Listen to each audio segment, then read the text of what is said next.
اعوذ باللہ من الشیطان الرجیم بسم اللہ الرحمن الرحیم۔ بنیادی تدریس اردو کے حوالے سے یہ دوسری ورکشاپ ہے جو آپ کی پیش خدمت ہے۔ پچھلی ورکشاپ میں نے آپ کو بتایا تھا کہ جو بنیادی ہوتی ہے، ابتدائی تدریس جو ہوتی ہے، اس میں ہم سکھانے میں کیا غلطیاں کرتے ہیں۔ اب اس ورکشاپ کے ذریعے سے میں آپ کو یہ بتاؤں گی کہ تدریس اردو میں کس طریقے سے ہم بچوں کو سکھائیں اور کس کس جگہ پر ہمیں ضرورت پڑتی ہے اردو تدریس کی۔ تو آج ان تمام شعبوں کے حوالے سے میں آپ کے سامنے رکھوں گی بات جو بنیادی تدریس کے حوالے سے ہے۔ اس میں پہلی چیز جو ہے آپ کے سامنے میں مقاصد رکھ دیتی ہوں۔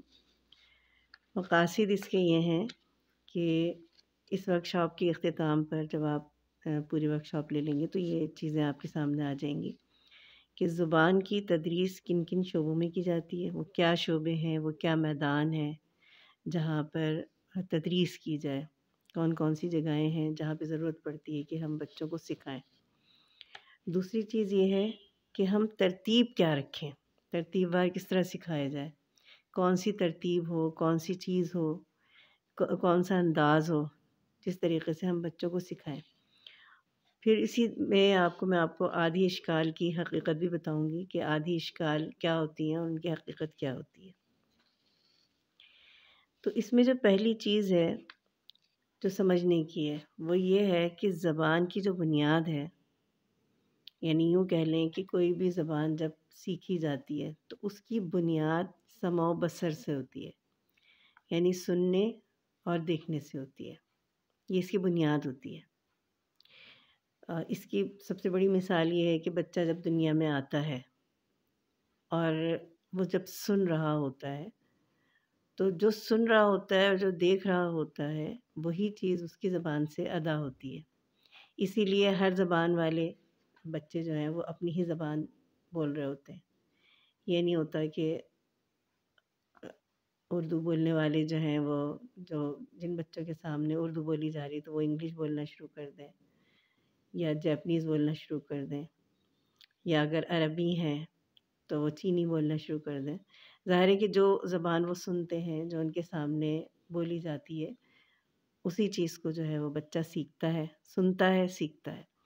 پھر اسی طریقے سے جب وہ کوئی چیز دیکھتا ہے تو اپنے ذہن میں ایک شکل بناتا ہے، اور شکل بنانے کے بعد وہ اپنے حساب سے جو ہے وہ اس کو بول رہا ہوتا ہے، کوئی بھی نام رکھ لیتا ہے، کچھ بھی کہہ دیتا ہے۔ تو یہ یعنی جو بنیاد ہے زبان کی وہ ہے سمع و بصر۔ اچھا، اب ہم آتے ہیں کہ زبان کے شعبے کون کون سے ہیں، ہمیں کن کن میدانوں میں بچوں کو جو ہے وہ سکھانا پڑے گا۔ اس میں سے پہلی چیز جو آتی ہے وہ پڑھائی آتی ہے، یعنی ایک دم سے ہم بچوں کو جو ہے لکھنا نہیں شروع کرواتے بلکہ ان کو پہلے پڑھاتے ہیں، یعنی بچوں کو پڑھنا آئے۔ اس کے بعد جو دوسرے نمبر پر چیز آتی ہے جو ثانوی ہے وہ لکھائی ہے، یعنی پہلی چیز لکھائی نہیں ہے، پہلی چیز پڑھائی ہے، یعنی بچہ پڑھنا سیکھے گا تو وہ لکھے گا۔ پچھلی ورکشاپ میں بھی میں نے آپ کو یہ چیز سمجھائی تھی کہ بچہ لکھنے کے ذریعے سے نہیں پڑھنا سیکھتا، یعنی پھر وہ بہت پیچھے رہ جائے گا نا۔ لکھائی تو ظاہر ہے کہ دیر میں آتی ہے لکھنی، لیکن پڑھنا جو ہے بچے کو بہت جلدی آ جاتا ہے۔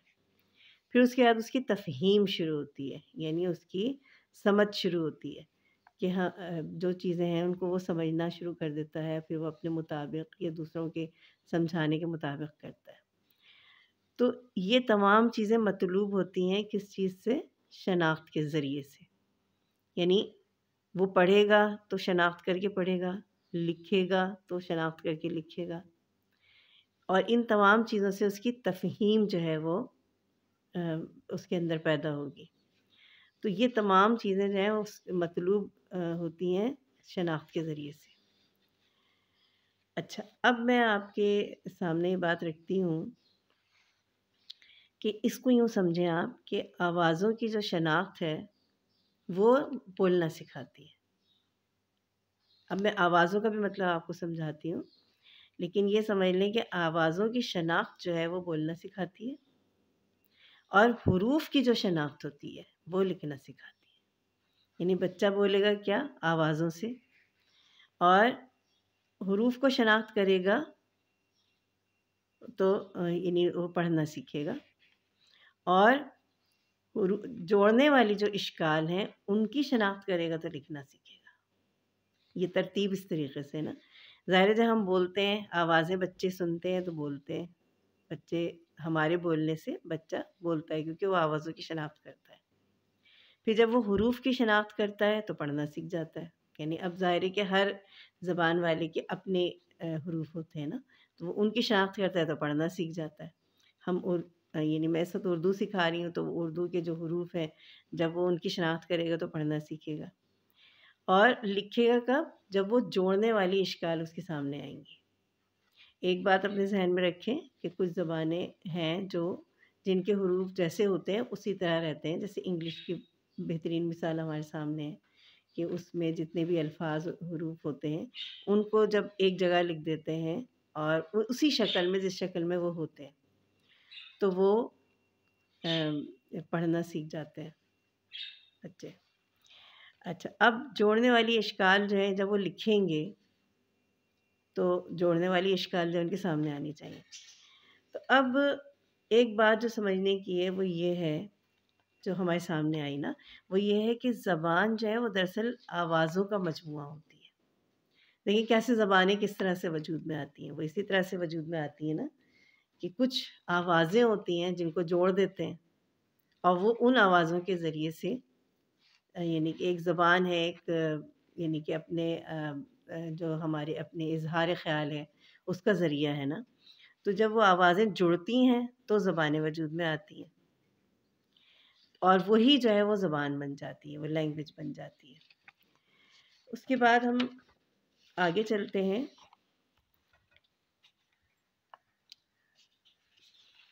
یہ دیکھیں جو سمجھنے کی چیز ہے وہ یہ ہے کہ لکھائی سے پہلے جو ہے وہ پڑھنا ضروری ہوتا ہے. یعنی اس بات کو اچھی طرح سمجھ لیں. ہم یعنی جو ہماری بنیادی غلطی ہوتی ہے وہ یہ ہوتی ہے کہ ہم یہ چاہتے ہیں کہ بچے کو پہلے لکھوا دیں پھر بعد میں وہ پڑھے. نہیں، لکھائی سے پہلے بہت ضروری ہے کہ بچے کو پڑھنا آئے. پڑھنا آئے گا تو وہ لکھائی کی طرف مائل ہوگا. ٹھیک ہے. اور اب ہوتا کیا ہے کہ جب ہم اسے پڑھنا سکھاتے ہیں تو پڑھنے سے پہلے جب لکھواتے ہیں تو بچے کا وقت ضائع کر دیتے ہیں. یعنی جتنے عرصے میں وہ لکھنا سیکھتا ہے اس سے کم عرصے میں وہ پڑھنا سیکھ جائے گا. تو آپ اس کو ریشو یوں رکھ لیں کہ پڑھائی جو ہے اس کو ہم 70% وقت دیں اور لکھائی کو ہم 30% وقت دیں. دیکھیں جب ہم بچے کو شناخت کروائیں گے نا، یہ بے ہے، یہ جیم ہے، یہ دال ہے، شناخت کر کے وہ پڑھنا تو شروع کرے گا نا. لکھنے میں ہم اس کو یعنی اگر ہم اس کو پڑھائیں گے 10 مرتبہ تو اس کو ہم لکھوائیں گے 3 مرتبہ. اس کو ہم ریشو اس طرح سے کر سکتے ہیں کہ اگر 1 گھنٹہ ہمارے پاس ہے تو ہم اس 1 گھنٹے میں بچے کو 40 منٹ 45 منٹ ہم پڑھنے میں لگائیں. مطلب میرا کہنے کا مقصد یہ نہیں ہے کہ ہم اس کو ایک ساتھ اتنی دیر تک پڑھاتے رہیں.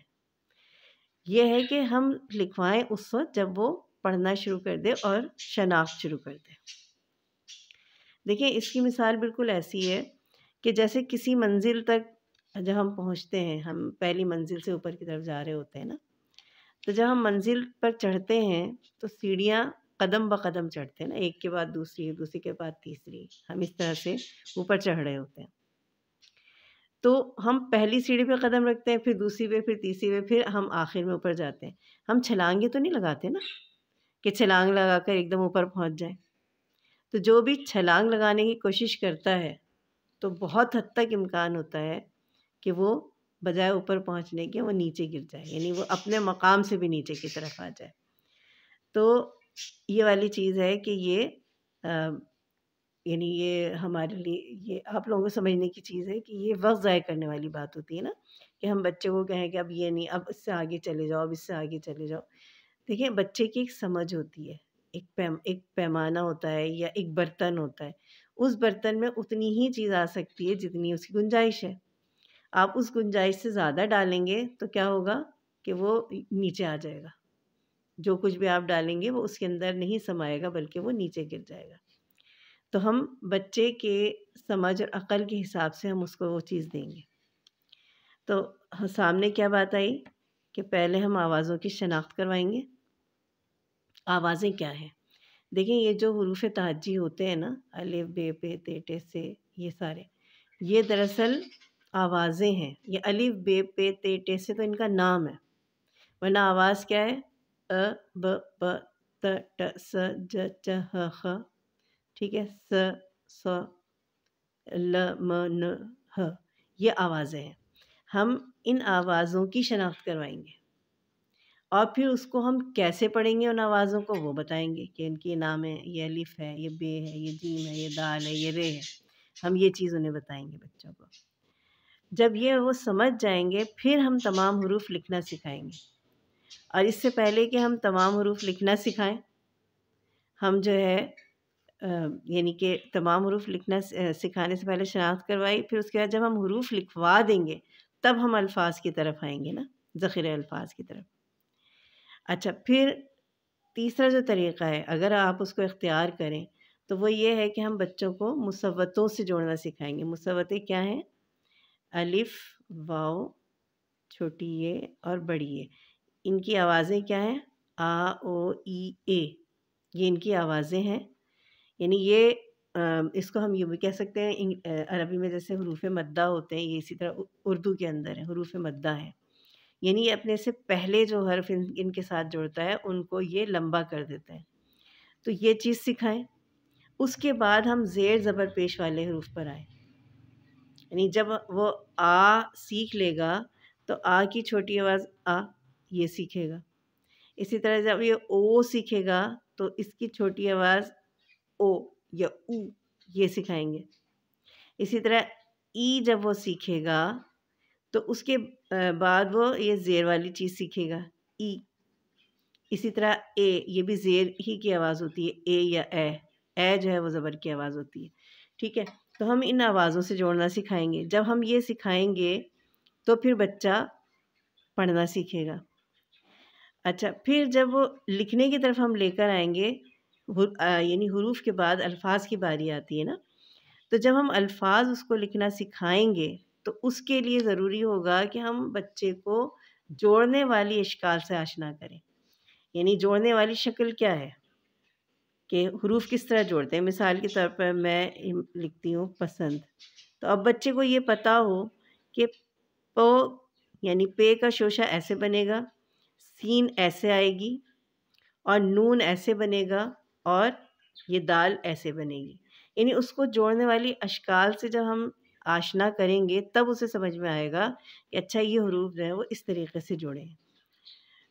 پھر ہم انہیں یہ سمجھائیں گے کہ مصوتوں کی آوازیں اور حرکات کی آوازوں کا فرق ہے۔ جیسے میں نے آپ کو بتایا نا کہ آ ہے لیکن اس کی چھوٹی آواز آ، یہ میں نے آپ کو یہاں پہ یہ چیز سمجھائی تھی۔ جب ہم یہ فرق اس کو سمجھائیں گے تب اسے صحیح طور پہ پڑھنا بھی آئے گا اور لکھنا بھی آئے گا۔ تو آج میں نے آپ کے سامنے یہ بات رکھی ہے کہ کس طریقے سے ہم کون سے طریقے سے اور کس طرح ترتیب وار بچوں کو سکھائیں۔ امید ہے کہ آپ کو یہ چیز یقیناً سمجھ میں آئے گی۔